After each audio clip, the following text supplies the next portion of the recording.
സ്വാതന്ത്ര്യത്തിനുമേൽ ഇസ്ലാമിക ഭരണകൂടം ചാർത്തിയിരിക്കുന്ന ഹിജാബ് നീക്കാൻ ഇറാനിലെ മനുഷ്യർ ഏറെ നാളായി പോരാട്ടത്തിലാണ്. പലതവണ അടിച്ചമർത്തപ്പെട്ടെങ്കിലും വീണ്ടും ജനം തെരുവിലിറങ്ങിയിരിക്കുന്നു. നിരവധി സ്ത്രീപുരുഷന്മാരുടെ കഴുത്തുഞെരിച്ച തൂക്കുമരങ്ങൾ ടെഹ്റാനിൽ വീണ്ടുമുയരുമ്പോൾ, മുസ്ലിം വനിതകൾ ഹിജാബുകൾ കൂട്ടിയിട്ടു കത്തിക്കുമ്പോൾ, ഖമനയുടെ ഫോട്ടോയുണ്ടോ ഒരു സിഗരറ്റ് കത്തിക്കാൻ എന്ന് പെൺകുട്ടികൾ ചോദിക്കുമ്പോൾ, സമാന്തരമായി അധിനിവേശമെന്ന ചീത്തപ്പേര് മറച്ചുവെച്ച് ട്രംപ് ലക്ഷ്യത്തോടടുക്കുന്നു.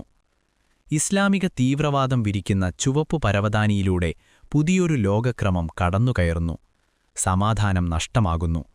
98% മുസ്ലിംകളുള്ള രാജ്യമാണ് 1935 വരെ പേർഷ്യ എന്നറിയപ്പെട്ടിരുന്ന ഇസ്ലാമിക് റിപ്പബ്ലിക് ഓഫ് ഇറാൻ. ഒരിക്കൽ റഷ്യയുടെയും ബ്രിട്ടന്റെയും നിയന്ത്രണത്തിലായിരുന്ന ഇറാനിൽ പിന്നീട് ഷാ ഭരണമായിരുന്നു. 1941 മുഹമ്മദ് റേസ പഹലവി അധികാരമേറ്റു. ഒരു പരിധിവരെ സ്വേച്ഛാധിപത്യ മനോഭാവമുണ്ടായിരുന്നെങ്കിലും പർദ്ദ നിരോധിക്കുകയും മതേതര വിദ്യാഭ്യാസം നടപ്പാക്കുകയും ചെയ്ത അദ്ദേഹത്തിന്റെ കാലത്ത് രാജ്യം സ്വാതന്ത്ര്യമനുഭവിച്ചു. പക്ഷേ 1979 ഇസ്ലാമിക വിപ്ലവത്തോടെ മതമൗലികവാദിയായ ആയത്തുള്ള ഖുമേനി അധികാരത്തിലെത്തുകയും ഇസ്ലാമിക രാജ്യമായി ഇറാനെ പ്രഖ്യാപിക്കുകയും ചെയ്തു. സ്വാഭാവികമായും സ്ത്രീകളുടേതുൾപ്പെടെയുള്ള സ്വാതന്ത്ര്യം നിഷേധിക്കപ്പെട്ടു. 89 ഖുമേനി അന്തരിച്ചതോടെയാണ് ആയത്തുള്ള അലി ഖമനൈ നിലവിലെ പരമോന്നത നേതാവായത്. ഇറാൻ ഷിയ രാജ്യമാണെങ്കിലും സുന്നികളുടേതുൾപ്പെടെയുള്ള തീവ്രവാദ പ്രസ്ഥാനങ്ങൾക്ക് പിന്തുണ നൽകി. തുടർന്നുണ്ടായ അന്താരാഷ്ട്ര ഉപരോധവും കയറ്റുമതി നിയന്ത്രണവും ചൈനയുടെയും റഷ്യയുടെയും പിന്തുണയുണ്ടായിട്ടും ഇറാനെ സാമ്പത്തികമായി തകർത്തു. ഭരണകൂടവിരുദ്ധ പ്രക്ഷോഭങ്ങളെല്ലാം അടിച്ചമർത്തി. ഇസ്ലാമിക മാനദണ്ഡമനുസരിച്ച് ഹിജാബ് ധരിച്ചില്ലെന്നാരോപിച്ച് 2022 സെപ്റ്റംബറിൽ അറസ്റ്റിലായ മഹ്സ അമീനി തടവിൽ മരിച്ചതിനെ തുടർന്നുണ്ടായ പ്രക്ഷോഭത്തിൽ പങ്കെടുത്ത നൂറുകണക്കിനാളുകളെ വെടിവെച്ചും തൂക്കിലേറ്റിയും കൊന്നു.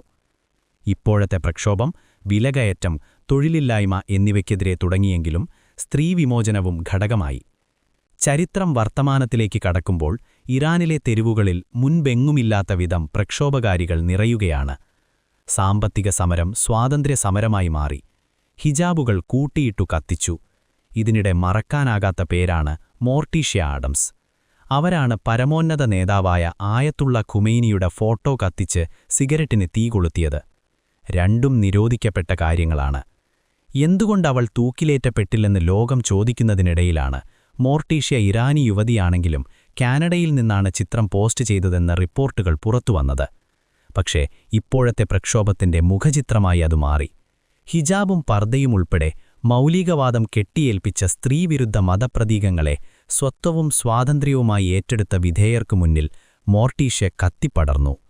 25കാരിയായ യുവതി 2019 പ്രക്ഷോഭത്തിൽ ഇറാനിൽ അറസ്റ്റിലായതാണ്.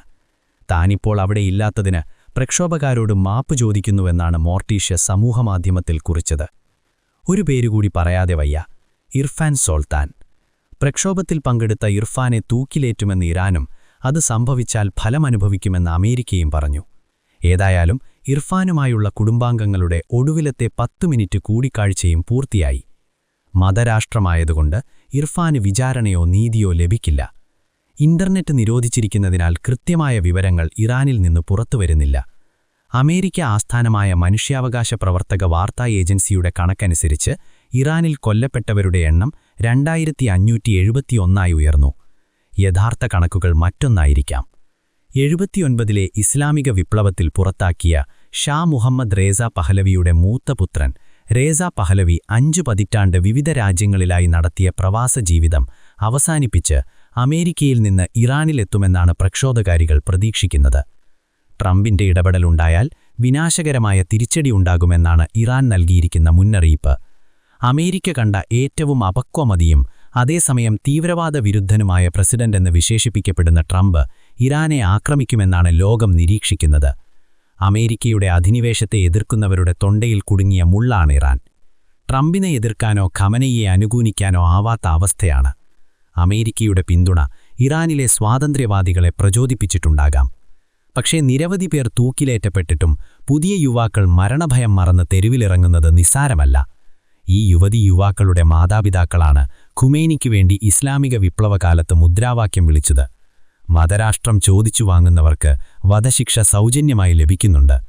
ഇരാനിലും പലരും അത് വായിച്ചിരുന്നില്ല.